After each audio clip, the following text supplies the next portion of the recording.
Bebe! Nasaan ang pera? Kailangan ko yan! Tito, wala na po. Wala po ako may bibigay. Sinungaling! Chok, nakasandali ko. Alam ko may sweldo kahapon! Tama na! Huwag kang makialam! Hindi mo siya dapat saktan! Mga walang utang na loob! Sinong nagbigay ng tirahan sa inyo, ha? Chok, patawan po. Tirahan? Para kang hari dito, pero wala kang ibinibigay. Kami ang nagbabayad ng bills. Kami ang nagluluto. Kami ang naglilinis. Nagmamalaki ka pa, ha? Ang kamay ko! Hindi na kami magpapaalila sa'yo. Bitawan mo ako! Hindi na kami ang dating alipin mo. Tapos na ang pang-aabuso mo. Ate, tama na. Ate. Mga ingrato! Lumayas kayo! Lumayas kayo sa bahay ko! Halika na, Pepe. Hindi natin kailangan ng taong ganito. May sarili tayong kakayahan. Tito, sorry po. Sana magbago na kayo. Lumayas kayo! Layas! Mas mabuti pang maghirap pero malaya. Kesa mayaman, pero alipin. Halika na, Pepe. May magandang buhay tayo sa labas ng bahay na to. Tuluyan nang lumabas sina Carla at Pepe. Naiwan si Ramon, galit na galit at nagwawala sa bahay. Mga walang utang na loob! Hindi ko kayo kailangan! Hindi! Matapos ang matinding pagtatalo, nagmamadaling lumabas ng bahay sina Carla at Pepe. Ang kanilang mga hakbang ay mabigat, ngunit tila may kalayaang hatid. Sa kanilang likuran, maririnig ang pagbagsakan ng mga gamit at paulit-ulit na sigaw ni Ramon. Hindi nagtagal, bumukas muli ang pinto. Heto! Heto mga gamit ninyo! Ate, mga uniform ko. Hayaan mo muna. Delikado pang lumapit. Mga walang kwentang bagay ng mga walang kwentang tao! Pepe, tumabi ka. Hintayin nating matapos siya. Tingnan niyo mga sarili niyo ngayon. Walang matitirhan. Walang kakainin. Ate, ang mga gamit natin. Tana, mabibili natin lahat ng yan sa sarili nating pawis. Tingnan natin ngayon kung saan kayo patungo. Mamalimos kayo sa kalsada. Mas mabuti pang maghirap kami kaysa magpatuloy kaming apihin mo. Hindi mo kami kayang sirain. Ate, saan na tayo pupunta? Huwag kang mag-alala. Matagal ko nang pinaghandaan ito. Iniipon akong konti. Manigas kayo sa gutom. Mas mabuti na to kaysa magpaalila tayo sa kanya. Mabubuhay tayo ng malaya. Walang nangyuyurak sa ating pagkatao. Pero ate, lahat ng ating pinaghirapan. Ang tunay na kayamanan ay ang ating dignidad, Pepe. Kaya nating magsimula muli. May kilala kung pwedeng tumulong sa atin pansamantala. Huwag na kayong babalik dito. Hindi ko na kayo kilala. Halika na. May mas magandang kinabukasan tayo sa labas ng impyernong ito. Unti-unting lumayo sina Carla at Pepe. Bit-bit ang ilang nadampot na gamit habang ang sigaw ni Ramon nawawala na sa kalayuan. Ate, parang hindi ako sanay sa ganito. Kaya mo yan. Kaya natin to. Simula ngayon, tayo nang magdidesisyon ng buhay natin. Hindi na tayo mga alipin, Pepe. Malaya na tayo. Marahan nang lumulubog ang araw habang naglalakad sina Carla at Pepe sa mga lansangan ng kanilang barangay. Ang kanilang mga yapaka, bigat na bigat dahil sa pagod at lungkot. Sa kanilang isipan, umuugong pa rin ang mga huling sigaw ni Ramon at ang tunog ng mga damit na bumabagsak sa semento. Matapos ang ilang minutong paglalakad, nakarating sila sa isang simpleng bahay, ang tahanan ng kanyang kasintahan na si Jake. Carla? Pepe? Anong nangyari sa inyo? Jake, pwede ba kaming... Pasok kayo. Tara sa loob. Tuloy. Ate, Ay, sino to? Bakit ganyan ang itsura ninyo? Nay. Ito po pala si Carla, yung girlfriend ko po. At siya naman po si Pepe, kapatid ni Carla. Pasensya na po sa abala. Ay, eto. Uminom na muna kayo. Abay, mukhang pagod na pagod kayo. Ano ba nangyari?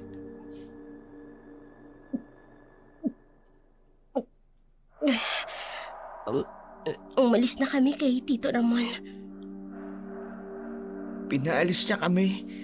Tinapon niya yung mga gamit namin. Ano? Hinayaan niya kayong maglakad ng ganito?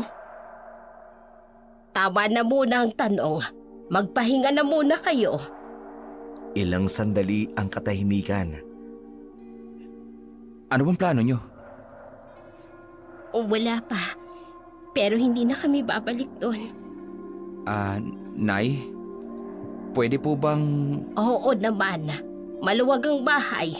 Pwede kayong tumira dito. Dito muna kayo. May ekstrang kwarto naman dito eh. Jake, salamat pero Ano ba? Huwag ka na mahiya. hindi magandang tingnan na magkasama tayo sa iisang bubong habang hindi pa tayo kasal. Alam mo naman ang mga tao. May mga kamag-anak ba kayo sa probinsya? Ate, si Lolo. Oo nga. Ang lolo namin sa side ni Mama. Sa probinsya ba? Eh, saan? Sa Isabela po. Ay, dapat may kasama kayo sa biyahe. Para na rin masiguradong makalayo na kayo sa mapang-api ninyong tiyuhin. Tama si nanay. Mas ligtas kung sasamahan ko kayo. Gusto ko nang makita ang bahay ni Lolo. Sigurado ka ba, Jake? Malayo yun. Bakit hindi? Adventure din to para sa akin. At hindi ako mapapakali kung babiyahe kayong dalawa na walang kasama. Ay tama nga naman, Iha. Hayaan mo nang samahan kayo ni Jake. Paano po kayo ni Kunsing? Sino pong kasama niyo dito? Hayaan nyo na. Okay naman yan si inay dito. Maraming salamat po sa inyo. Ay siya, sige. Magpahinga na muna kayo ngayon at gabi na. Bukas, ayusin na yung mga kakailanganin ninyo sa biyahe. Nagkatinginan sina Carla at Pepe. Sa kanilang mga mata, may halong takot at pag-asa. Lumipas ang ilang oras matapos ang kanilang pag-uusap. Tahimik na naganda sina Carla at Pepe para sa kanilang biyahe. Kinabukasan, habang si Jake ay nasa kusina, nagluluto ng agahan, nang may biglang kumatok sa pintuan. Jake! Carla!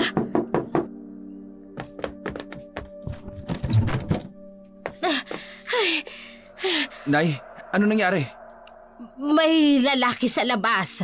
Hinahanap si Carla. Baka tiyuhin niya yon. Ano po? Ay, galit na galit siya. May hawak na isang bote. May mukhang lasing. Sumisigaw pa nga eh. Ay, kukunin daw kayo kung saan ba kayo nakituloy. Ate, Carla, Pepe, kunin nyo ng mga gamit nyo. Ngayon din. Pepe, kunin mo yung bag mo. Dali. oo. Ay, bilisan ninyo. Malapit na siya. Papunta na yun dito. Sa likuran kayo dumaan. Ako na ang haharap sa lalaking yon. Jake, delikado. Wala nang oras. Nay, pakisamaan nyo muna po sila sa terminal. Ate, natatakot na ako. Ay, tara na. Bilisan ninyo. May shortcut dito. Halina kayo. Sumunod na ang dalawa. Maya-maya pa'y narinig ang malakas na sigaw mula sa kalye. Carla! Pepe! Alam kong nandyan kayo! Bilis na! Dalian nyo! Jake, mag-iingat ka ha? Huwag kayong lilingon. Tumakbo lang kayo ng tumakbo. Ay, bilisan ninyo. Dito tayo. Dito tayo sa eskinitang ito! Tumakbo sina Carla, Pepe at Konsing sa madilim na eskinita habang palakas ng palakas ang sigaw ni Ramon. Ate, si Kuya Jake. Kaya niya na yun. Halika na, bilisan natin. Susunod din naman siya eh. Ay, dito sa kaliwa. Bilisan ninyo. Malapit na dito ang terminal. Maririnig ang pagbagsak ng mga basura ng galit na sigaw ni Ramon mula sa malayo. Konti na lang, Pepe. Konti na lang. Bilisan mo. Ay, bilis pa. Bilis! Patuloy silang tumakbo sa dilim. Ang kanilang mga yapaka at mabibigat na paghinga ang tanging ingay sa tahimik na gabi. Matapos makalabas sina Carla at Pepe at Conching sa likuran ng pinto, nanatili si Jake sa sala. Hinihintay niya ang hindi maiwasang paghaharapa. Hindi nagtagal. Isang malakas na kalabog ng pintuan ang yumanig sa buong bahay.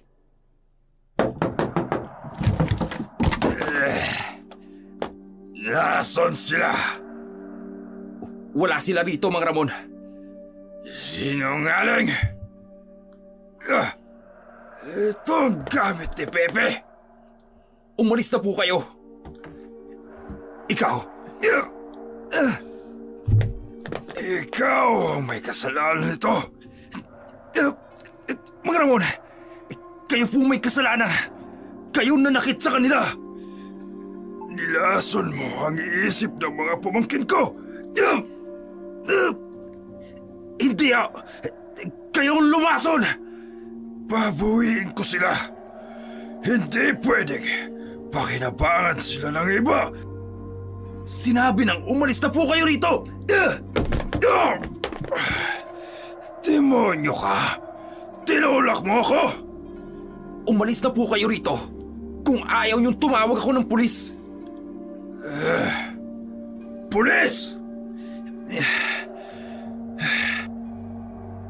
Trespassing ang ginagawa mo.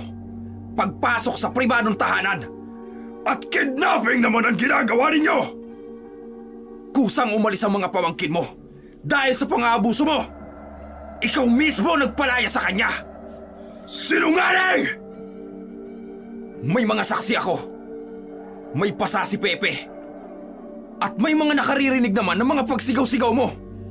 Gusto mo bang malaman ng buong barangay kung paano mo tinatrato ang mga pamangkin mo? Wala kang karapatan! Umalis ka na. Kung ayaw mo makulong. Isang tawag ko lang. Hindi! Hindi pa tayo tapos! Tapos na, Mang Ramon. Hayaan mo na silang maging malaya. Umalis ka na! Hanapin ko sila.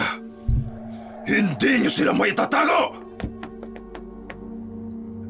117 ang numero ng mga pulis. Gusto nyo bang i-dial ko? Tumigil si Ramon sa pintuan. Nakatingin kay Jake na puno ng galit. Ibabalik ko sila dito! Tandaan mo yan! Napaupo si Jake sa upuan. Hinihimas ang liig, nanginginig, pero determinadong protektahan ang kasintahan. Matapos umalis si Ramon, agad na tumakbo si Jake patungo sa bus terminal. Hindi mapakali ang kanyang puso.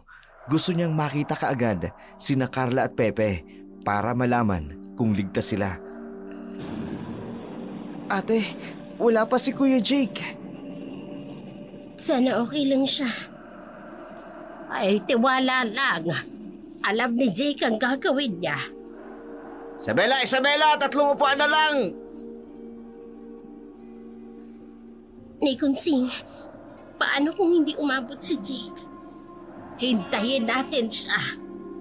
Si Kuya Jake! Dumating si Jake na hinihingal. Jake, okay ka lang ba? Oh, bilis. Sumakay na tayo. O, 2 upuan na lang! Sakay na yung sasakay, dali! 1 upuan na lang, last call! Ay, teka. Pababa na muna ako.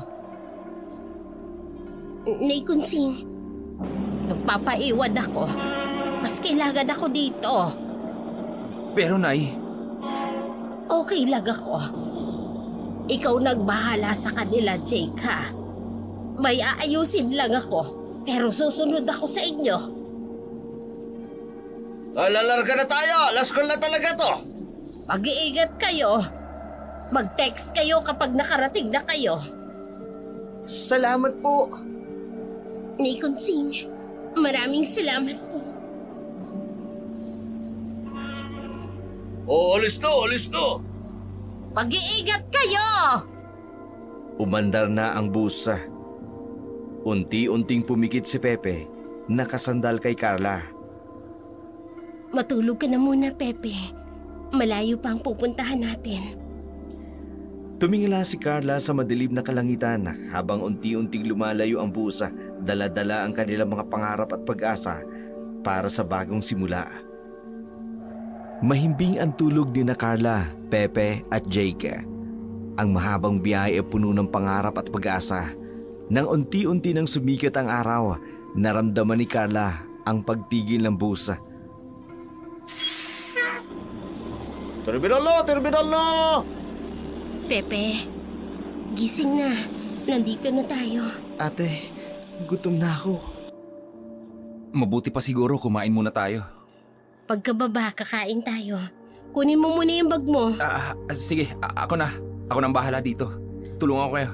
Bumaba sila ng busa, hawak ang konting gamit. Hanap na tayo ng tricycle. Mabuti pa nga. Ang init dito, ate. Manong, sa baryo masagana po. May pasahero na ako. Kuya, pwede po ba sa masagana? Naku, pas muna. Malayo yun eh. Ate, baka ayaw nila. Nakakapagtaka nga eh. Manong, magkano pong papunta sa masagana? Uy, hindi ko alam. Hindi ko alam ang lugar na yon. Sa Masagana kayo? Opo, may tricycle po ba papunta doon? Habal-habal na lang po. Mahirap pong daan. Bakit po parang umiiwas silang lahat? Ganyan talaga dito. Ate, parang nakakatakot naman sa lugar na to. Magkano po sa habal-habal? 5. 1,000 po kung 3 kami. Natigilan ang mga driver, nagkatinginan. Ay ako na lang. Pero dapat mabilis lang. Bakit po? Basta. May dapat kayong malaman tungkol sa Masagana. Ate, Sige po. Tara na. Sumakay na silang tatlo sa habal-habal. Ang driver ay mukhang nag-aalangan pa rin. Sigurado kayo sa Masagana? Opo, doon nakatira ang lolo namin. Bakit po? May problema po ba sa pagpunta namin doon? Sana. Sana okay pa ang lolo ninyo. Patay na po siya, Manong. Ano?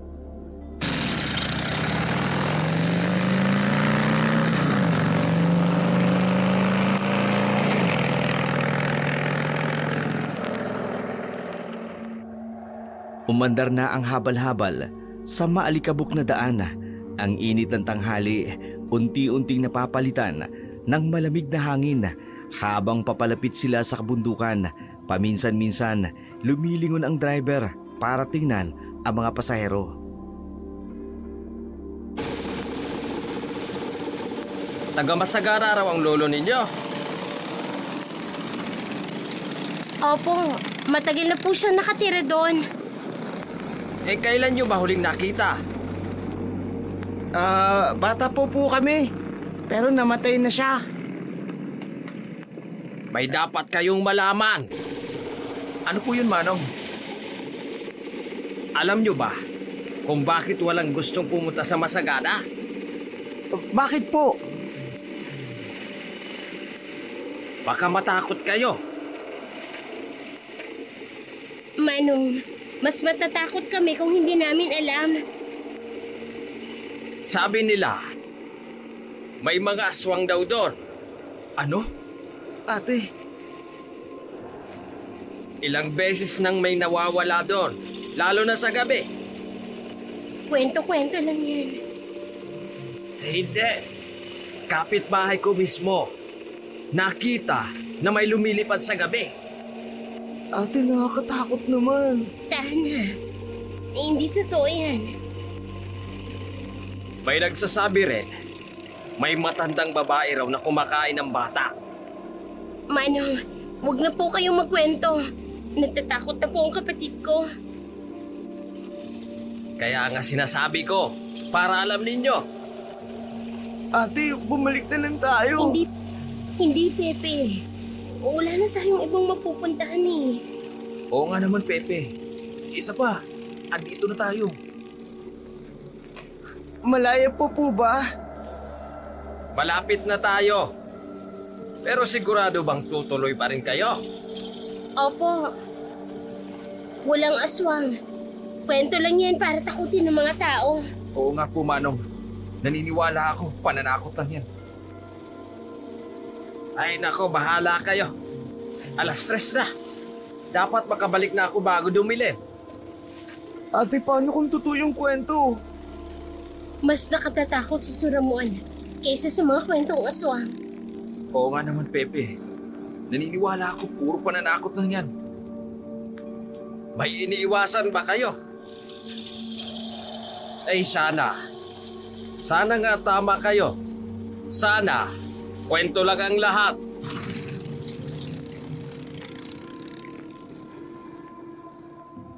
Patuloy ang habal-habal sa madilim na daan.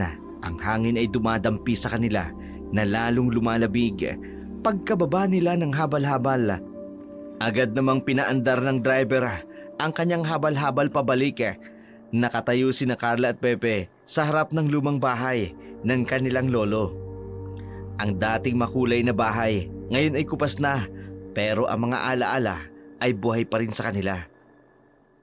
Ate, tingnan mo oh. Nandyan pa yung puno ng mangga na tanim ni Lolo. Oo nga. Diyan ka laging umaakit noon, di ba? Pero, bakit ang tahimik? Oo nga. Matagal nang walang tao dito. Ate, naalala mo? Dito tayo pinapaupo ni Lolo noon. Oo. Dito niya tayo tinuturuan. Mag-aral kayong mabuti, mag-aral kayong mabuti. Yun yung sabi niya palagi. Ang karunungan ng tanging yaman na hindi nananakaw. Ate, bakit kailangan siya mamatay? Hindi natin alam, Pepe. Bigla na lang eh. Tapos, pumunta tayo kay Tito Ramon. Pagkatapos noon, tapos ganun yung sinapit natin sa kanila. Akala nga natin, magiging mabuti siya sa atin. Ang sama-sama niya. Pero tapos na yon. Malaya na tayo. Kaya dito na tayo ulit titira. Oo. Lilinisin lang natin ito at aayusin. Pero, ikaw Kuya Jake, hindi ka ba natatakot sa mga aswang? Hindi akong nagpapaniwala masyado sa mga ganyan. Puro pananakot lang yan.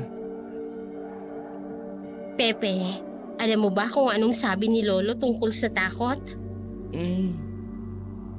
Ang pinakamalakas na tao ay yung taong kaya ring matakot, pero lumalaban pa rin. Tulad mo ate. Tulad nating dalawa, kaya nating simulan ulit dito. Kasama ang Kuya Jake mo. Lakasan mo ang loob mo, Pepe. Kasama niyo ako. Hindi ko kayo iiwan. Paano tayo magsisimula ate? Una, lilinisin natin ang bahay. Tapos maghahanap ako ng trabaho sa bayan. Ipagpapatuloy mo ang pag-aaral mo. Parang nakikita ko pa si Lolo. Nandito siya. Sa mga alaala natin. Sa mga aral niya. Pumasok na sila sa bahay. Ang mga yapak nila'y umaalingaw-ngaw sa tahimik na silid. Buksan natin ang mga bintana para makapasok ang liwanag. Parang sinabi ni Lolo na welcome home. Oo, Pepe. Welcome home. Nakatayo ang lumang bahay sa taas ng bundok. Kalahating oras ang lakad mula sa pinakamalapit na bahay sa baryo. Kahoy na kupas at tiyero ang mga materyales nito. Ang dating berde na pintura na ngayon ay namumula na at nangangalumata. Ang mga bitak sa dingding at ilang piraso ng yero sa bubong ay nakataas pa rin dahil sa hangin. Napalilibutan ito ng malaking puno, mga mangga, santol, bayabas na hindi na inaalagaan. Sa likod ng bahay may masukal na gubat kapag dumidilim. Ang mga sanga ng puno para bang mga kamay na humahaplos sa mga bintana. Ang bakuran ay puno ng matataas na damo, mga halamang ligaw na umuusbong sa dating hardin. Ang lumang gate ay kalawangin na. May malaking hagdan sa harap na gawa sa semento, pero may mga bitak na ito at may tumutubong damo sa pagitan. Sa loob, maalikabok ang sahig at may mga sapot ng mga gagamba sa mga sulok. May amoy na parang luma na at dapat buksan ang mga bintana. Ang mga dingding may mga lumang litrato na nangangalumata na rin. Ang mga bintana ay malalaki pero madilim dahil sa dumi at alikabok. Sa kusina may lumang lutuan na kinakalawang. Ang lababo may mantsa ng tubig na kalawang. May ilang lumang plato at tasa na nakatago sa aparador. Ang dating maliwanag na kusina ngayon ay madilim at malungkot. Sa mga kwarto, ang mga lumang kama at kabineta, may ilang damit na naiwan pang nakasabit na parabang naghihintay sa mga dating nakatira. Ang banyo may lumang gripo at palikuran na kailangan ng maraming ayos. Tuwing gabi, ang ihip ng hangin sa mga bitak ng dingding ay parang mga boses na bumubulong. Ang mga sanga ng puno kumakatok sa bubong at bintana. Sa dilim, ang dating mainit at masayang tahanan ay nagbistulang bahay na puno ng mga alaala at sikreto. Lumipas ang ilang araw matapos makarating sina Carla at Pepe sa dating bahay ng kanilang lolo. Dahan-dahan na lang nilinis at inayos ang lumang tahanan. Binubuhay muli ang mga alaala ng bawat sulok sa hardin. Tahimik pala rito. Ang layo sa ingay ng lungsod. Oo nga. Kung hindi lang dahil dun sa kwento ng driver. Ate, wala naman tayong nakikitang kakaiba, di ba? Wala naman. Siguro mga kwento lang talaga. Biglang may malakas na putok ng baril.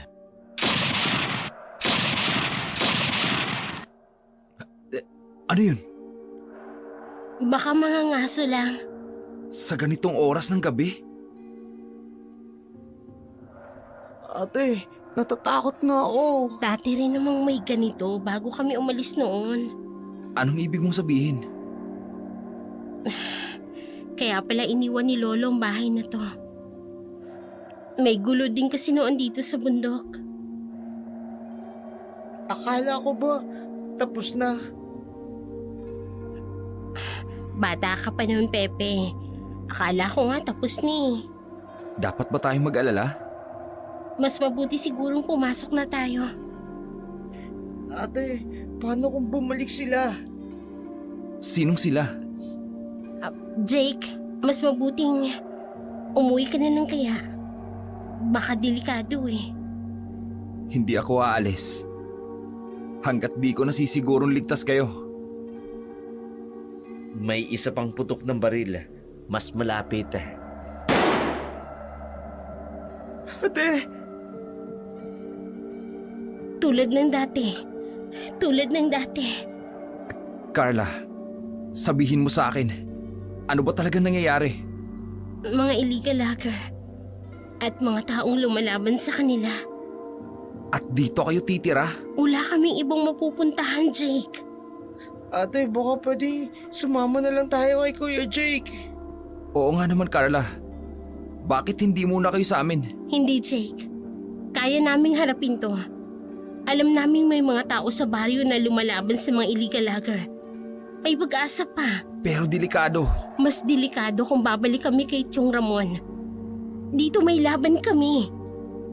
Matapos ang putukan, tahimik na nagpalipas ng gabi sina Carla, Pepe at Jake sa loob ng bahay. Pilit nilang iniiwasan na pag-usapan ang mga narinig na kaguluhan. Ngunit sa mga sumunod na gabi, habang naghahanda sila ng hapunan, isang bagong takot ang nabuo sa kanila. Ate, masarap yung niluto mong tinola. Amoy pa lang. Siguradong masarap na. Paborito to ni Lolo. Biglang may narinig na static na megaphone. Atensyon! Atensyon! Ano yun? Parang megaphone. Ako si Kapitan Ingo! Nagbababala sa inyo na magsara kayo ng pinto at bintana at wag nang lalabas! Bakit naman kaya? Jake, isara mo na ang mga bintana. Carla, anong nangyayari? Sumasalakay na naman ang mga aswang! Totoo pala? Pepe, Kasama natin ang militar para tugisin ang mga kampo ng kadiliman! hindi aswang yan. Hindi pwedeng totoo. May kutsilyo ba tayo dito? O kahit ano? Huwag kayong lalabas kahit ano pang ingay ang marinig ninyo! Subukan nyo rin magdasal! Jake, may itatanong ako. Ano yun, Carla? Kahapon, yung putukan. Tapos ngayon may mga militar daw? Parang may itinatago silang ibang bagay. Ano kaya yun, Kuya Jake? Yung sinabi mong illegal loggers. At ngayon, ginagamit nila ang takot ng mga tao sa aswang. Pero hindi ko maintindihan, ate. Pepe, minsan ang totoong monster ay hindi yung may mga pakpak at pangil. Ginagamit nila ang kwento ng aswang para takutin ang mga tao. Para walang makialam sa nangyayaring illegal logging. Pero paano kung totoo? Mas nakatatakot ang mga taong nagpapanggap na mabuti, Pepe. Hindi makatulog ng maayos sina Carla, Pepe at Jake ng gabing yun.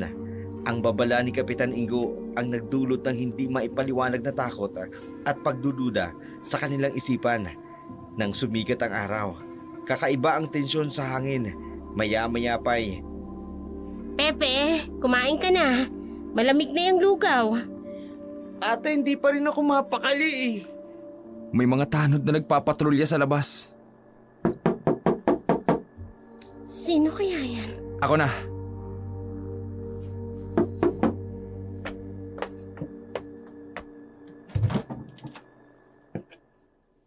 pagbukas ng pinto, dalawang tanod ang nakatayo. Magandang umaga po. Dito po ba si Binibining Carla? Ako yun. Ipinapatawag po kayo ni Kapitan sa bahay niya. Bakit daw po? May importante raw pong pag-uusapan.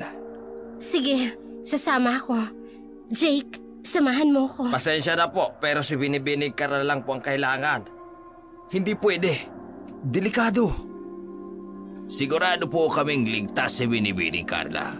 Utos po ito ni Kapitan. Ate, huwag kang aalis. Sandali lang ako, Pepe. Jake, ikaw na munang bahala kay Pepe. Hindi ako panatag. Mas delikado kung hindi ako pupunta. Baka kung anong isipin nila.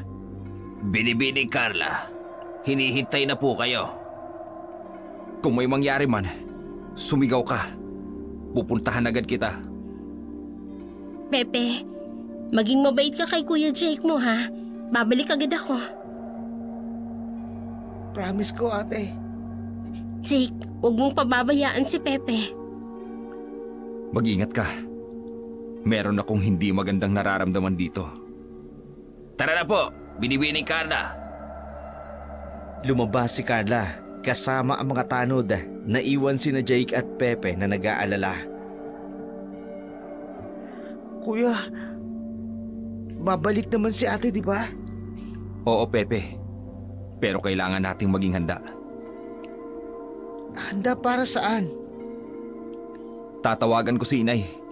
Kailangan nating malaman ang tunay na nangyayari dito. Tahimik ang paglalakad ni na Carla kasama ang mga tanod patungo sa bahay ni Kapitana. Ang dati nilang simpleng pagbabalik sa lupain ng kanilang lolo, unti-unting nagiging isang mahiwagang pakikipagsapalaran sa bawat takbang. Bumibigat ang kanyang dibdib para bang may kung anong pwersa ang umihila sa kanya pabalik sa nakaraan, sa mga alaala ng kanyang lolo at sa isang mahiwagang medalyon na hindi niya inakala na magiging dahilan ng kanyang pagbabalik. Sa malaking bahay na gawa sa bato, maraming lumang larawan sa dingding. Maupo ka, iha. Salamat po. Kamukha ka ng iyong ina. Kilala niyo po si Mama? Oo, kilalang kilala ko ang iyong lolo. Isa siyang magiting na tao. Hanggang sa huli. May alam ka ba tungkol sa medalyon ng lolo mo? Hindi ko alam ang sinasabi ninyo. Kailangan natin yun para labanan ang mga aswang. Hindi totoong mga aswang. Tingnan mo ito. Tingnan mo. Ano yan? Mga larawan ng manglid na katawan. Duguan ng mga bangkay. Mga biktima. Noong buhay pa ang lolo mo, hindi sila makapaminsala dahil sa takot sila sa medalyon. Hindi totoo. Yun ang tanging pag-asa para mailigtas ang buong bayan. Namatay ang lolo ko dahil sa medalyon na yan. Bumalik ka dahil ikaw ang itinakda ng kapalaran para makalaga dito. Hindi. Nagkataon lang. Kahit tinakasan mo na ito noon, ibinabalik ka ng tadhana. Sino? Sino ang gumawa nito sa kanila? Alam mo na ang sagot, Carla. Nakita mo na noon, hindi ba? Nung bata ako, may nakita akong Sige, ipagpatuloy mo lang. may nakita akong lumilipad. May pakpak. Pero akala ko'y panaginip lang. Hindi panaginip iyon. Totoo silang lahat. Paano? Paano ko hahanapin ang medalyon? May mapa ang iyong lolo. Nasa lumang bahay ninyo. Pero wala akong nakitang mapa. Hanapin mo. Naroroon iyon kapag nahanap mo. Malalaman mo kung bakit ka talaga bumalik sa lugar na ito. Kapitan, totoo ba ang kwento? Tungkol sa salamangkero? Ang medalyon ay likha ng isang makapangyarihang salamangkero noong unang panahon. Para saan? Para mapanatili ang balanse ng liwanag at dilim sa mundo. Kalahati ay asul, pag-asa at liwanag. Kalahati ay itim, misteryo at dilim. At itinago niya ito sa ilalim ng punong balete? May haling-habilin siya. Ang makakahanap ng medalyong ito, maaring maging tagapagtanggol o tagapuksa ng mundo. At sa tingin niyo, ako yun? Ikaw ang apo ng huling tagapangalaga nito. Nasa dugo mo ito, Carla. Tumayo si Carla, determinadong umuwi. Hahanapin ko ang mapa para sa mga biktima. Ngunit para sa kaligtasan ng lahat. Lumabas si Carla. Ang bigat ng kanyang mga hakbang, tila nagpapaalala sa kanyang wala ng kawalan. Habang naghihintay ng balita sina Carla at Pepe sa kusina, tumunog ang telepono ni Jake, ang kanyang ina, si Kunsing. Lumabas si Jake sa hardin para sagutin ang tawag. Hindi niya alam ang pag-uusap na ito ay magbabago ng lahat. Nay?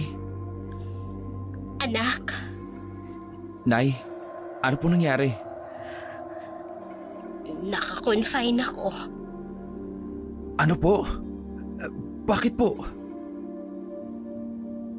May sakit ako. Kailangan kong magpakemo. Stage 3, breast cancer. Hindi.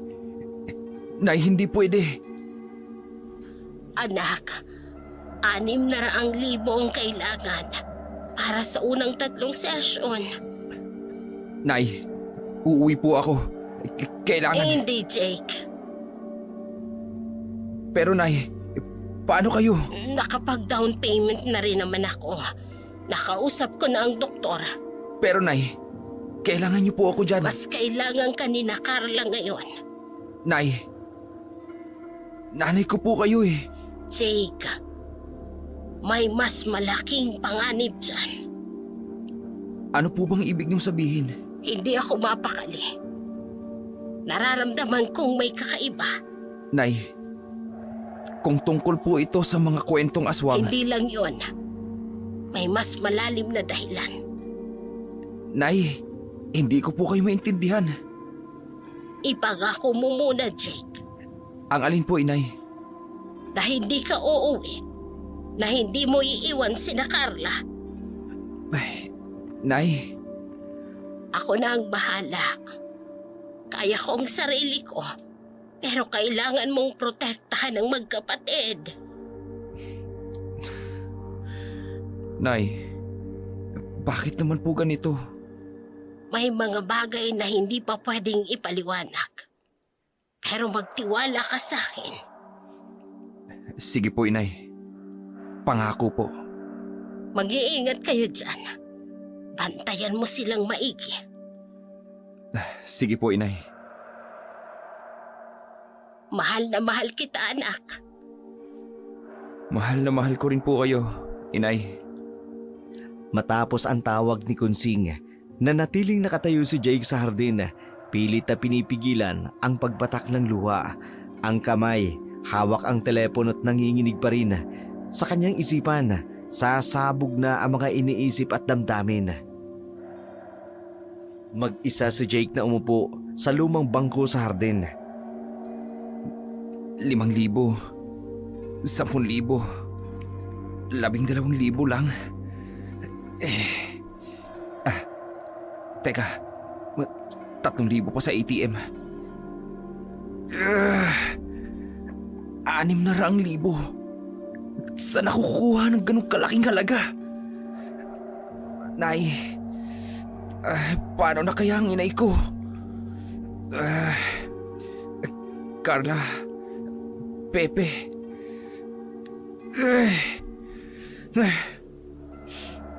Nay, patawad po. Hindi ako makakauwi agad. Kung uuwi man ako, wala ring mangyayari. Wala akong maitutulong. Dapat manatili ako. Pero paano si nanay? Pambihira! Bakit ganito? Teka. Looking for extra work? Urgent. Hindi rin sapat to. Jake, kakain na. Sandali lang. Panginoon, bigyan niyo po ako ng sagot. Hindi ko na po alam ang gagawin. Nay, kayanin niyo po. Kayanin niyo po hanggang ako'y makauwi. Pangako ko, Inay. Kapag naayos ko ng lahat dito, uuwi ho agad ako. Ay, teka lang. Matapos ang mahabang pagmuni-muni sa hardin, napansin ni Jake ang isang kakaibang anino sa mga puno. Ang kanyang kalituhan tungkol sa kanyang sitwasyon biglang napalitan ng pag-aalala nang makakita siya ng isang estrangherong nagmamasid sa kanila. Sinundan ni Jake ang lalaki patungo sa malaking puno sa balete. Hoy! Tigil! Tumigil ang lalaki sa harapan ng puno. Sino ka? Bakit mo kami pinagmamasdan? Matagal na kitang pinagmamasdan, Jake. Paano mo nalaman ang pangalan ko? Marami akong alam. Pati ang problema mo sa iyong ina. Anong sinasabi mo? Kailangan mo ng malaking halaga, hindi ba? Paano mo... Biglang nagwisik ang lalaki ng kung anong likido sa paligid. Nakakaintindi ka pa rin. Pero hindi ka na makakapagsalita. Sinubukang gumalaw ni Jake pero hindi ito makagalaw. Simple lang ang alok ko. Tulungan mo kaming mahanap ang medalyon. Kapalit ng malaking halaga. Alam ng babaeng sinamahan mo kung nasa dito. Isipin mo ang perang magagamit mo sa pagpapagamot sa iyong ina. Lahat ng gastusin ay mababayaran. Pilit na lumaban si Jake. Hindi mo kailangang saktan ng babae. Kunin mo lang ang medalyon. O baka gusto mo mamatay ang iyong ina habang naririto ka, nagbabantay sa babaeng hindi mo naman tunay na mahal. Ito ang down payment. 5,000. Inilagay ang sobre sa bulsa ni Jake. May 2 araw para mag-isip. Kapag pumayag ka, bumalik ka sa punong ito. Nagwisik muli ng likido. Ngayon, makakapagsalita ka na. Pero sinasabi ko sa iyo, kung sasabihin mo kahit kanino ang tungkol sa pag-uusap natin ito. Inilabas ang cellphone. Ipinakita ang picture ng nanay ni Jake sa ospital. Hindi na magigising ang iyong ina. Nagbalik ang boses ni Jake. Sino ka ba talaga? Isang kaibigan o kaaway. Ikaw ang magdesisyon. Unti-unting nawala ang lalaki sa dilim ng gubata. Iniwan si Jake na nanginginig at nalilito. Panginoon, ano pong gagawin ko? Madilim nang bumalik si Jake sa bahay. Ang kanyang mga hakbang ay mabigata. Ang kanyang isipan ay nalunod sa mga salita ng misteryosong lalaki. Hindi niya napansin na nakaupo na siya sa hagdan. Naghihintay si Pepe at nag-aalala. Kuya Jake? Kuya, okay ka lang ba? Oo, Kanina ka pa hinahanap ni ate. ganun ba? Kuya, may problema ba? Wala. Wala ito, Pepe.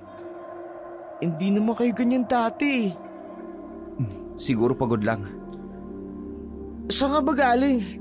Ang tagal mo nawala. Naglakad-lakad lang ako. Kuya, hindi ka naman ganyan nung dati kang pumunta dito eh. Anong ibig mong sabihin? Nung tinatakasan namin si Tito Ramon, hindi naman kayo ganyan ah. Pepe? Natatakot ba kayo? Hindi. Hindi naman. Kuya, kung may problema kayo, pwede niyo sabihin. Pepe, minsan may mga bagay na... Na ano? May mga bagay na hindi dapat malaman ng iba. Kahit si ate? Lalo na ang ate mo. Pero kuya, akala ko wala kayong sikreto sa isa't isa, di ba? Pepe, ipangako mo sa akin. Ano? Huwag mong sasabihin sa ate mo na ganito ako ngayong gabi. Pero kuya... Pakiusap, Pepe. Sige. Salamat. Pahinga ka muna. Papunta na sa kwarto si Jake nang tumawag uli si Pepe. Kuya! Ano yun, Pepe? Kahit anong mangyari, nandito lang kami ni ate para sa'yo. Natigilan si Jake, hindi makapagsalita. Dahan-dahang pumasok sa kwarto, iniwan si Pepe na nag-aalala sa sala. Sa loob ng madilim na kwarto, tahimik na nakaupo si Jake sa gilid. Ang mga ilaw ng buwan ang tumatago sa bintana, sapat lang para makita ang kanyang nanginginig na mga kamay habang hawak ang sobre. 600,000 o ang medalyon. Nay, papaano po ba? Anong gagawin ko? Naalala ang mga salita ng misteryosong lalaki. Habang narito ka't nagbabantay sa babaeng hindi mo naman totoong mahal. Hindi. Hindi totoo yan. Mahal ko si Carla. Jake? Gising ka pa? Oo. May problema ba? Kanina pa sinasabi ni Pepe na kakaiba ka raw. Wala. Pagod lang. Sure ka? Oo nga. Nanginginig ka. Malamig lang. Jake, kilala kita. May bumabagabag ba sa'yo? Carla, minsan ba naisip mo na baka mali ang desisyon mo? Anong ibig mong sabihin? Na bumalik dito. Naiwanan ang dating buhay. Jake, may sinabi ba sa'yo si Nicholson? Wala. Hindi. Wala siyang sinabi. Kung may problema ka, pwede mo namang sabihin sa akin. Hindi ko pwede. Ha? Wala nga. Maigi pa siguro magpahinga ka na. Jake, Pakiusap, Carla. Gusto ko muna magpahinga. Tumayo si Carla, dahan-dahang naglakad papunta sa pinto. alam mo, noong kinailangan kong protektahan si Pepe kay Churamon, akala ko rin mag-isa ko lang kakayanin. Pero dumating ka. Kaya ngayon, kung may problema ka, nandito ako. Lumabas si Carla, maingat na isinara ang pinto. Paano kung ang solusyon sa problema ko ay ang pagtraidor sa'yo? Hinawakan muli ang sobre habang ang buwan nagtatago sa likod ng mga ulapa. Sa bahay, tanging ang tunog ng orasan ang maririnig. Yun ang inakala ni Carla. Maya-maya pa'y hating gabi, dahan-dahang bumangon si Carla mula sa kama. Kinuha sa ilalim ang lumang pala. Patawad, Pepe. Patawad, Jake. Maingat na binuksan ang pinto ng kwarto, sumilip sa koridor. Tulog na sila. Lumabas na ito ng bahay, may dalang flashlight at pala. Sa loob ng kwarto ni Jake. Carla? Tumayo si Jake, lumapit sa bintana. Saan kaya siya pupunta? Kapag buwan ng Mayo, sa ilalim ng balete. Huminto si Carla sa harapan ng malaking puno. Bakit sa balete? Dito dapat.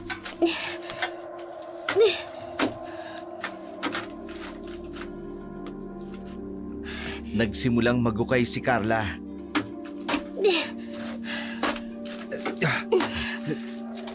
Ang medalyon!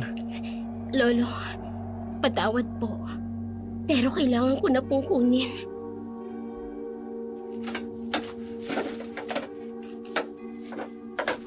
Sino yan?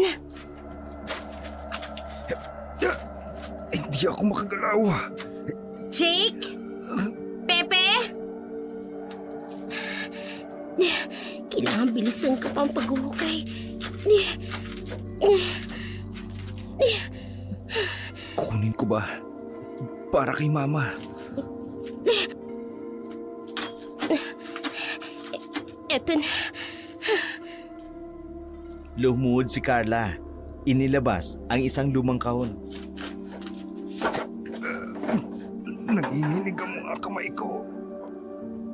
Lolo.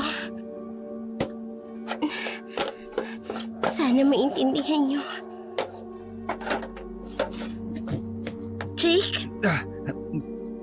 Carla, Jake? Bakit nandito ka? bakit hindi mo sinabi? Jake, hindi ko pwedeng... May kailangan akong sabihin sa'yo. Jake, anong nangyayari? Tumayo silang dalawa sa ilalim ng balete. Ang buwan ay lumalabas mula sa ulapa at ang kanilang mga sekreto parang mga anino sa paligid. Sa kabilang dako naman, sa madilim na kuweba, sa kailaliman ng bunduka, ang hangin ay mabigat at malamig. Dito sa lungga ni Bakunawa, dalawang anino ang nag-uusap sa liwanag ng mga kandilang itim. Nararamdaman ko ang kapangyarihan ng medalyon. Makapangyarihang Bakunawa. Ginising na nila mula sa mahabang pagkakatulog. Mahal na Panginoong Bakunawa, anong plano niyo? Kumusta ang aking pakana? Anumang oras, mapapasakamay na ng babae ang medalyon. At pagkatapos, Makukuha ito ng lalaking ginamitan ko ng itim na kapangyarihan. ang kaibigan ng babae. Oo, kamahalan. Desperado na siya. Kailangan niya ng pera para sa kanyang inang may sakit. Magkano ang inalok mo? 600,000 para sa kanyang ina. Sigurado ka sa kanya. Nakita ko sa kanyang mga mata ang pag-aalinlangan, ang takot, at ang pagkadesperado. At ang babae, hindi siya magdududa. Hindi niya alam na ginagamitan ko ng itim na kapangyarihan ng kaibigan niya. Nagtitiwala siya sa kanya hanggang sa huli. Magaling. Magaling. Ilang sandali na lang, makapangyarihang Bakunawa, mapapasa inyo na ang medalyon. At kapag nasa atin na ang medalyon, Wala nang makakapigil sa atin, sa ating kapangyarihan. tulad ng kandilang ito, unti-unting mamamatay ang pag-asa ng mga tao. At kayo po, ang magiging tanging liwanag sa dilim. Magaling! Talagang magaling ang ating plano! Kamahalan! Ang kanilang pagtaway umalingaw-ngaw sa madilim na kuweba, habang sa labas ang buwan ay nagtatago sa mga ulapa. Sa kabilang dako naman, sa ilalim ng baleteng puno, tahimik na nakaupo si Carla, hawak ang lumang kahon.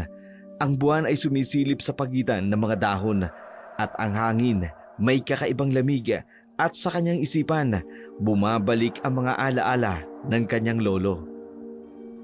Lolo, tama po ba ang ginawa ko? Bumalik sa kanyang mga alaala ang mga salita ng kanyang lolo. Carla, apo, hindi lahat ng kayamanan ay ginto at pilak. Opo, Lolo. Pero bakit po ninyo sa akin ito'y pinagkatiwala? May mga bagay sa mundong ito na hindi maipapaliwanag ng agham. Mga bagay na kailangan ng puso para maintindihan. Binuksan ni Carla ang kahon ng dahan-dahan. Puso. Para maintindihan. Ang medalyong ito, kalahati liwanag, kalahati naman ay dilim. Tulad ng buhay, hindi pwedeng puro liwanag lang. Hindi rin pwedeng puro dilim. Asul at itim. Magkasama. Pero magkaiba. Maraming magtatangkang kunin yan sa iyo. Pero tandaan mo, ang tunay na kapangyarihan ay nasa puso, hindi sa medalyon. Lolo, paano ko po malalaman kung tama ang gagawin ko? Magtiwala ka sa iyong sarili, Apo. May dugong mandirigma ka. May dugong tagapangalaga. Hinawakan ni Carla ang medalyon. Kumikislap ito sa liwanag ng buwan. Tagapangalaga. Tulad po ninyo, Lolo. Hindi ako ang huling tagapangalaga, Carla. Ikaw ang susunod. Kapag dumating ang tamang panahon, malalaman mo kung paano. Malalaman ko kung paano. May dumaan na malamig na hangin, parang bulong ng mga espiritu. Para sa inyo to, Lolo. Para sa mga tao. Para sa balanse ng mundo. Sa malayo, maririnig ang kakaibang tunog mula sa kagubatan. Tumating na po ang takdang panahon, Lolo. Handa na ako. Sa mga sandaling yun, habang nakatayo si Carla sa ilalim ng baleteng puno, tila mas lumiwanag ang buwan.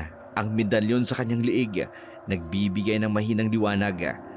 Asul at itim na magkasama, ngunit hindi naghahalo.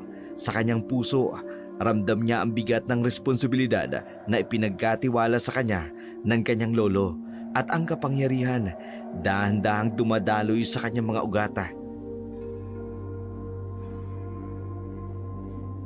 Drake, hindi ko alam kung paano ipapaliwanag. Carla, itigil mo muna. Bakit? Drake, anong nangyayari sa'yo? Patawad, Carla. Patawad? Para saan? Para dito! Drake, anong ginagawa mo? Hindi mo maintindihan. Kailangan ko to. Drake, delikado yan. Hindi mo alam ang kapangyarihan yan. Alam ko. Alam kong may kapangyarihan to. At alam kong may halaga to. Halaga? Anong ibig mong sabihin? Sinay. May cancer siya, Carla. 600,000 ang kailangan. Kaya pala. Pero Jake, hindi ganito ang paraan. May nag-alok sa akin. Kapalit ang medalyon. Sino? Niloloko ka lang nila. Hindi. Nakita ko ang larawan ni Mama sa ospital. Totoong lahat. Jake, pakinggan mo ko. Ang medalyong yan, may kapangyarihan. Hindi yan ordinaryong alahas na pwedeng ipagbili. Patawad, Carla. Pero kailangan ko to. Jake, sandali! Jake! Biglang malakas ang hangin at may kakaibang ingay mula sa kagubatan. Ano yun? Jake! Jake, bumalik ka! Hindi pa uli ang lahat! Jake! May narinig na malalim na pagtawa mula sa kadiliman.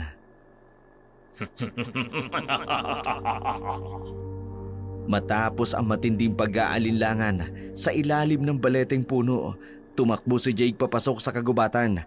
Hawak-hawak ang kahon na may lamang medalyon. Ang kanyang mga yapak ay mabigat, tulad ng bigat ng kanyang konsensya. Sa gitna ng madilim na gubata, naghihintay ang taong nangako sa kanya ng pag-asa para sa kanyang ina. Mabutit dumating ka. Nandito na ako. At dala ko ang medalyon. Ipakita mo. Una, asa ng pera? Nagmamadali ka. Kailangan kong ipagamot ang inay ko. Ngayon din. Ibigay mo muna ang medalyon. Heto.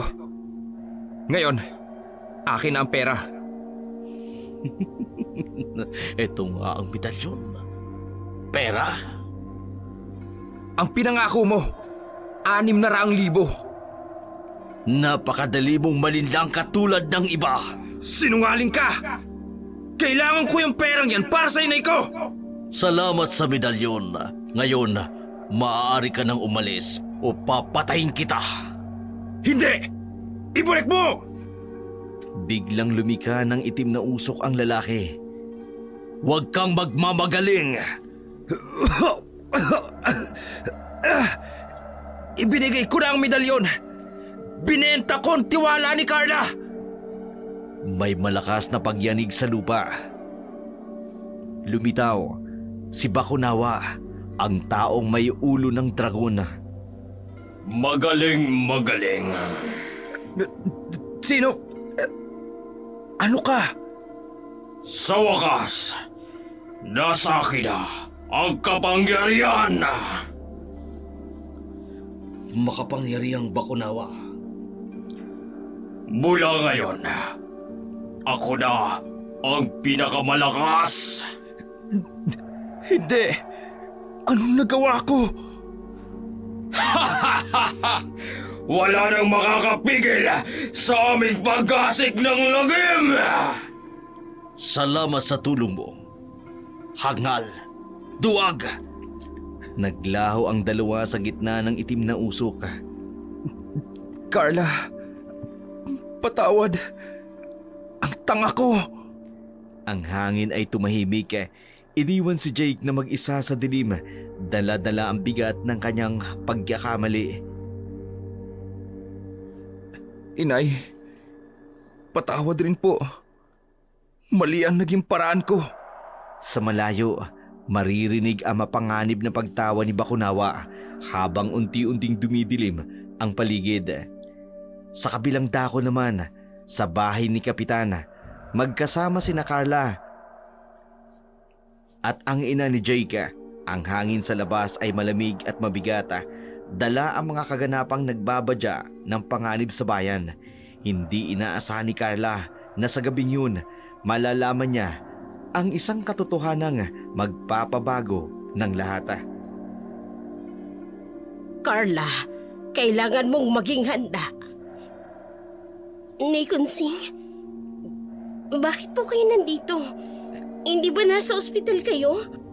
Maya-maya'y may tumatakbong mga yapak sa labas, papalapit sa kanila. Nay, bakit po kayo nandito? Anak, Pero nay, tumawag kayo. Sinabi nyo, kailangan ng 600,000 para sa gamutan. anak, walang ganong tawag. Hindi ako nagkasakit. Hindi pwede. Nakita ko ang litrato ninyo sa ospital. Nakalinti ka na. Nalinlang ka, Jake. Ginamit ka ng kampo ng kadiliman ni Bakunawa. Jake, anong ginawa mo? Carla, patawad. Ibinigay ko ang medalyon. Hindi! Jake, hindi mo pwedeng gawin yon! Nasa kamay na ni Bakunawa ang medalyon. Mapanganib ang nakaamba sa ating bayan. Niloko nila ako. Ginamit nila ang pag-aalala ko sa inyo. Anak, wala akong sakit. Ginawa nila ito para linlangin ka. Sandali, may sinabi si Lolo noon. Ano yon, Carla? Ang unang makakakuha ng medalyon, ang unang makahawak, siya ang kikilalaning amo. At kahit maagaw ito ng iba, Mawawalan ito ng bisa kung hindi ako ang unang humawak. Ibig sabihin, Mababawi ko ang medalyon. Dapat kong mabawi ang medalyon. alam mo ba ang ibig sabihin nito? Haharapin ko si Bakunawa. Kahit anong mangyari. Delikado yan, Carla. Mas delikado kung hahayaan nating hawak niyang medalyon. sasama ko. Pananagutan ko ang kasalanan ko.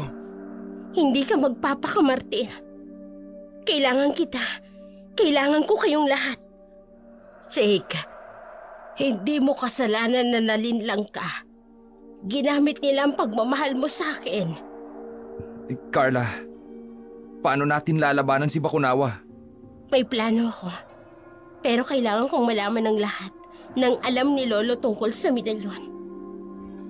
Simulan na natin ngayon din.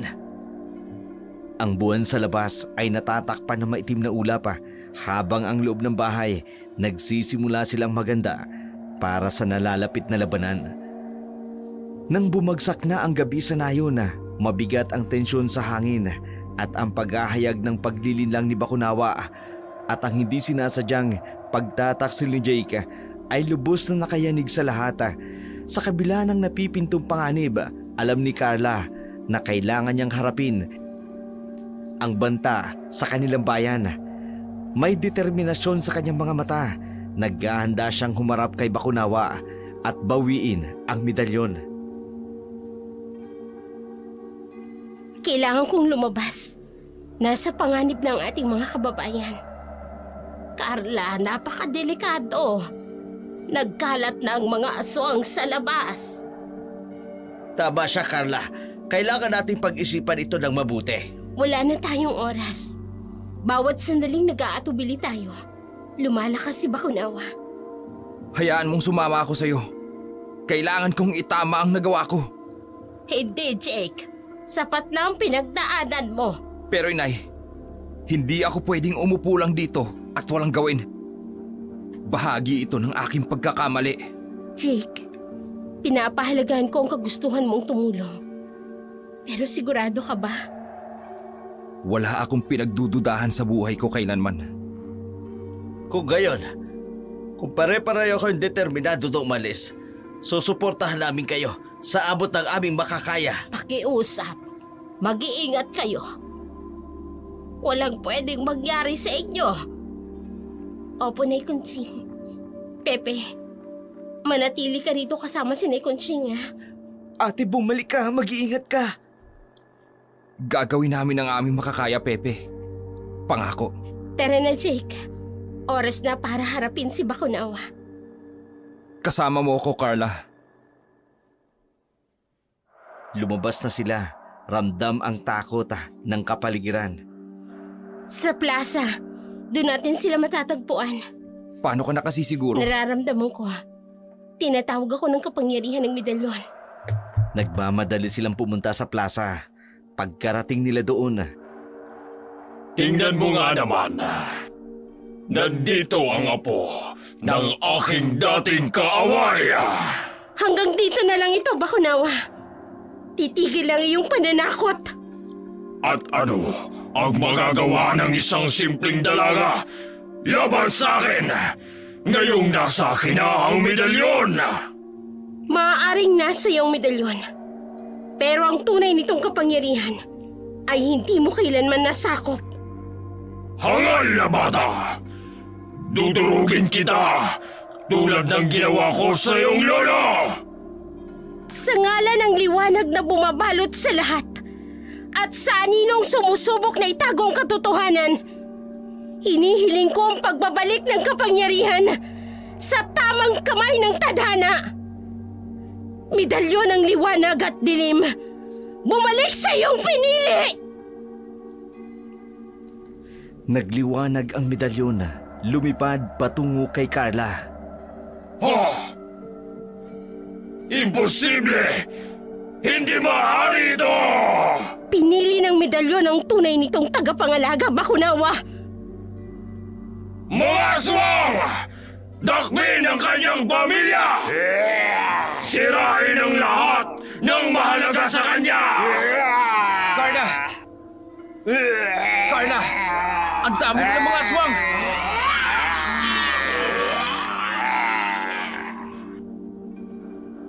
Ang takot at kaguluhan sa mga kalye ay ramdam na ramdam habang naglalakad sila. Nakita nila kung gaano kalala ng sitwasyon. Ang mga tao'y tumatakbo't nagsisisigaw, nagtatago. Ngunit si Carla, dala ang kapangyarihan ng medalyon, ay may matibay na loob na harapin ang anumang pagsubok.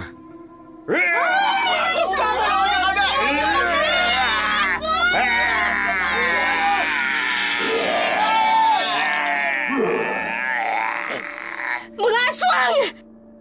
Ako ang harapin ninyo! Carla, mag-iingat ka! Mag-iingat tayo! Hindi natin alam kung gaano sila kalakas! Biglang may lumabas na grupo ng mga aswang mula sa dilim. Tingnan ninyo, may magiting na bayan nila. Isang batang babae lang. Madali lang to. Huwag niyo kaming maliitin! Ang medalyon ay biglang nagbuga ng matinding liwanag. Ano yan? Carla! Ang medalyon! Ito na nga ba ang tunay na kapangyarihan? Umalis kayo sa aming bayan! Wala kayong lugar dito! Hindi kami natatakot sa isang simpleng alas! Mas lumakas ang liwanag ng medalyon. Ito na ang huling babala ko! Umalis kayo o magsisisi kayo! Hindi! Hindi pwede! Hindi natin sila kaya! Umalis na tayo! Nagtatakbuhan na sila. Ipagpatuloy mo, Carla! Matatalo natin sila! Sa ngalan ng liwanag, umalis kayo! Isa-isang bumagsak ang mga aswang. Atras! Atras tayo! Natalo mo sila, Carla. Ang galing mo. Hindi pa ito tapos. Kailangan nating tiyakin na hindi na sila babalik. Paano naman natin gagawin yun? May nararamdaman akong dapat gawin. Ano yon, Carla? Kailangan kong protektahan ang buong bayan. Paano mo naman gagawin yun? Samahan niyo ako. Kailangan nating pumunta sa 4 na sulok ng bayan. Sige, sundan natin si Carla. Mukhang alam niya ang kanyang ginagawa. Salamat, Carla. Dahil sa'yo, ligtas na ang bayan. Hindi ko ito magagawa ng mag-isa. Salamat sa inyo. Nagsimula silang maglakad patungo sa unang sulok ng bayan, dala ang pag-asa at bagong lakas para sa kanilang komunidad. Matapos ang unang tagumpay, nagkaroon ng panandali ang katahimikan sa bayan, ngunit hindi nagtagal.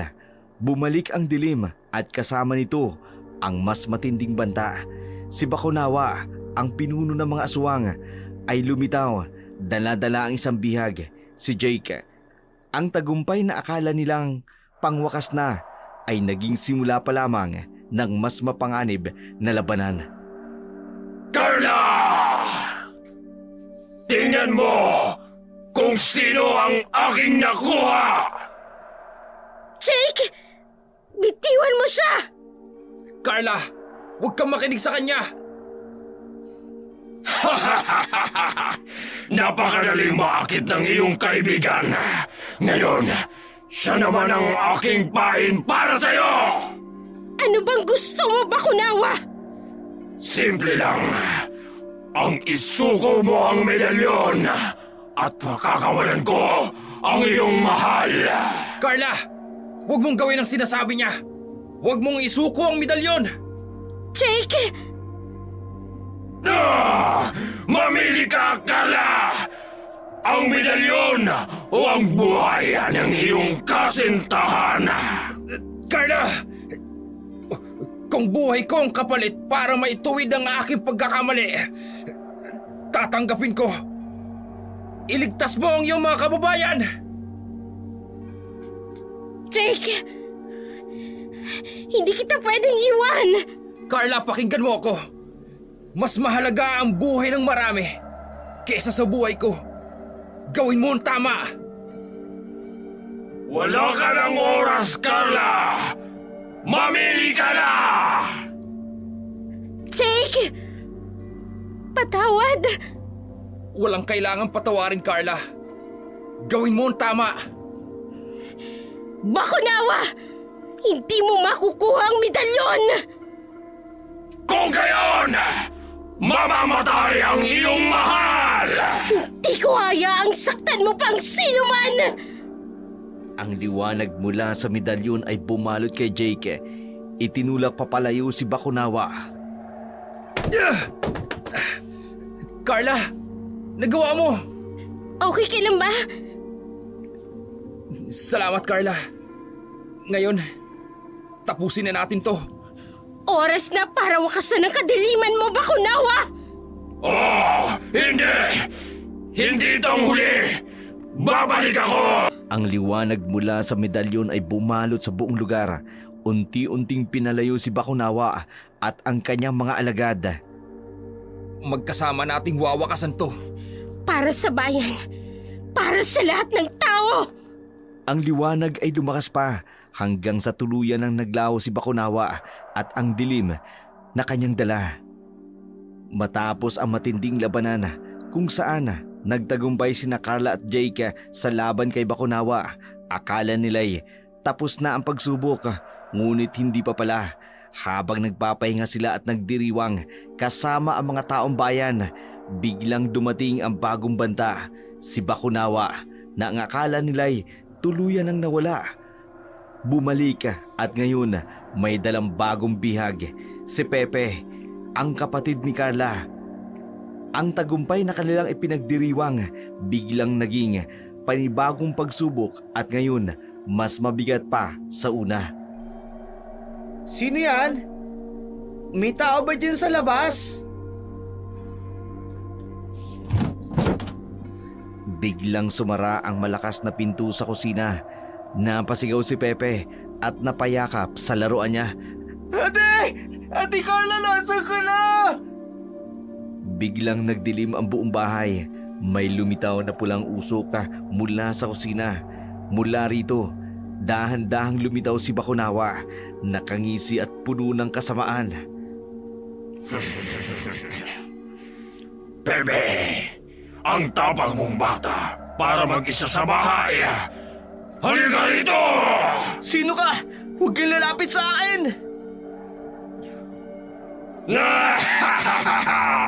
Huwag kang matakot, Bebe.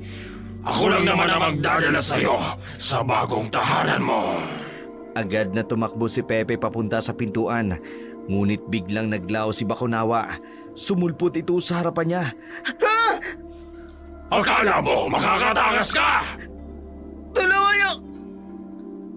Bago pa man makasigaw muli si Pepe, mabilis siyang sinugaban ni Bakunawa. Biglang nagising si Kunsing nang marinig ang ingay. Ay, Diyos ko! Sigaw ni Pepe yun na! Titignan ko! Oh! Hindi! Ay, Diyos ko! Bitawan mo ang bata! Ano gagawin mo sa kanya? Huwag kang makialam! Hindi mo gusto ang magiging kapalit niyan! Kahit natakot, sinubukan ni Kunsing na tumakbo papunta kay Pepe. Ngunit isang malakas na hangin ang tumulak sa kanya pabalik. Uy, hindi! Si Pepe! Ay, Diyos ko! Tulugan niyo kami! Agad na naglaho si Pepe kasama si Bakunawa. Iniwan si Kunsing na nanlulumong nakaupo sa lupa. Ay, Diyos ko! Carla! Carla! Jake, tulong! Si Pepe kinuha ng isang halimaw! Tulong! Dinala ni Bakunawa si Pepe para maging bihag, para muli niyang makuha ang medalyon sa atin ito. Ate! Tulungan mo ako! Bakunawa! Hindi ka na talaga natuto! Akala nyo, tapos na? Hindi ba tayo nagsisimula, Carla? Gagawin mo talaga ang lahat para makuha ang medalyon! Simple lang. Mamili ka. Ang buhay ng kapatid mo o ang buhay ng mga taong ito na wala namang halaga sa'yo! Huwag kang makinig sa kanya, Carla! Hindi siya pwedeng manalo! Carla, iligtas mo ang mga mamamayan Huwag mo hayaang mamatay ang mga tao rito! Pepe! Ate, natatakot na ako! Bilisan mo, Carla! Wala ka ng oras! Mamili ka na! Bakunawa, pakinggan mo ko. Pakawalan mo ang kapatid ko. Ibibigay ko sa iyo ang medalyon. Carla, huwag mong ibigay ang medalyon. Nabawi na natin yan sa kanya. Magtiwala ka sa akin, Jake. Aba, matalino ka rin pala. Ibigay mo na ang medalyon! Pakawalan mo ang kapatid ko. Oh! Ayan na! Ngayon, ibigay mo na ang medalyon! Ate! Ate! Medalyon ng liwanag. Balutin mo kami ng iyong lakas. Iligtas mo kami sa kadiliman. Carla, anong ginagawa mo? Magtiwala ka. May paraan ako. Ibigay mo na ang medalyon! Ngayon na! Kunin mo. Ito na ang hinahanap mo. Biglang bumalot ang matinding liwanag ng medalyon. Inilingon ni Bakunawa ang kanyang muka mula sa nakasisilaw na liwanag. Anong nangyayari? Anong ginagawa mo? Medalyon ng liwanag. Iligtas mo kami sa dilim. Palayasin ang kasamaan. Kumalat ang liwanag, bumalot kina Carla, Pepe at Jake at sa buong bayan. Ang mga tao'y ligtas, muling bumalik sa sigla ang paligid. Hindi! Hindi ako matatalo ng ganito! Nawala si Bakunawa. Nasaan ka, Bakunawa? Magpakita ka. Tapusin na natin to. Carla! Nasa likod mo si Bakunawa! Okay na yung medalyon mo! Biglang nag-init ang medalyon. Ano ito? Ano ito? Bakit ang init? Anong nangyayari? Tingnan nyo! Parang nasusunog si Bakunawa! Oo nga. Hindi niya kayang kontrolin ang kapangyarihan ng medalyon. Ang init! Bakit ganito? Ate, hindi niya maisuot ang medalyon! Kasi nga, Pepe, hindi siyang tunay na tagapangalaga. Hindi siya karapat-dapat. Hindi! Hindi ito dapat mangyari! Anong gagawin natin? Hindiin lang natin. Alam ng medalyon ang dapat gawin. Hindi ko na kaya! Napapaso ako! Sobrang init! Nalulusaw na ang aking mga kamay! Ang aking katawan!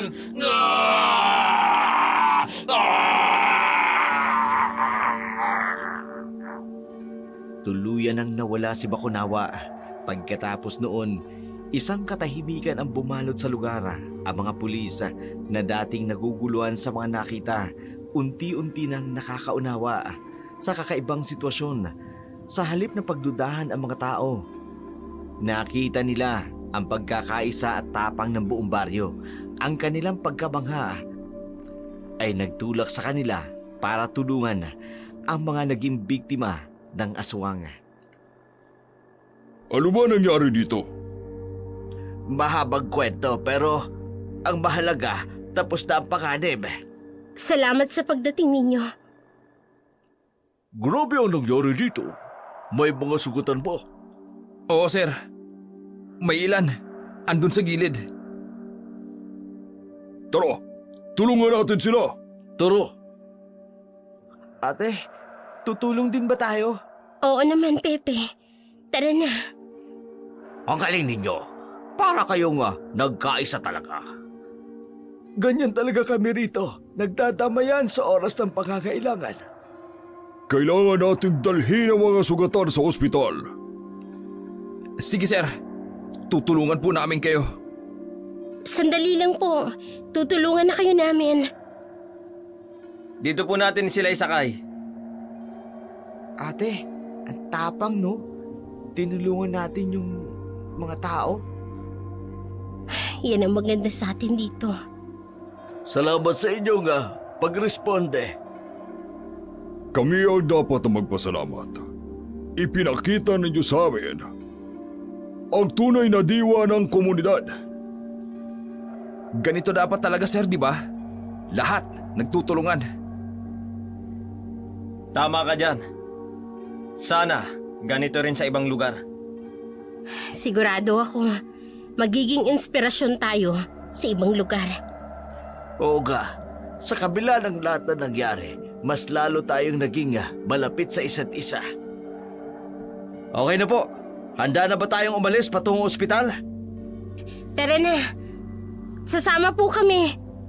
Sige, para masiguro nating maayos ang lahat. Oo nga, para maikwento natin sa kanila ang ating tagumpay. Lahat ay nagsimulang sumakay sa mga sasakyan, dala-dala ang diwa ng pagkakaisa at pag-asa sa kanilang komunidad. Pagkatapos noon, unti-unti nang bumabalik sa normal ang buhay ng mga taga-baryo, habang ang iba abala sa pagtulong sa mga sugatan. Si Jake, tahimik na nag-iisa sa isang sulok. Ang bigat ng kanyang nagawang pagkakamali ay patuloy na bumabagabag sa kanya.